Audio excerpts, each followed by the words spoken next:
Во последно време во општина Чешиново Облешево се коментира дека сопственикот на фирмата Дауди, која меѓу другото се занимава и со откуп на трговија на ориз, купил парцела за изградба на стопански објект.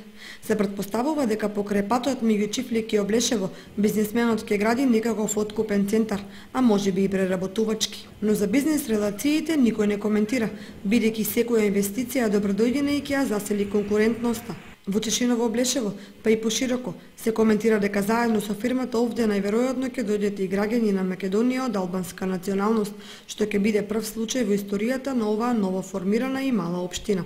Тоа не би заслужувало поголемо внимание, па да не се радикалните препукувања помеѓу поедини политичари за голема Албанија, за делење на државата меѓу население, места и териториите каде доминира население од едната или другата националност, за експанзија на капиталот која бара нови подрачја за инвестирање. Има земјоделци кои се плашат дека поразвиениот западен дел од државата, кој е и побогат, може да навали откупување оризни ниви и друго земјиште и да промени многу нешта врз таа основа.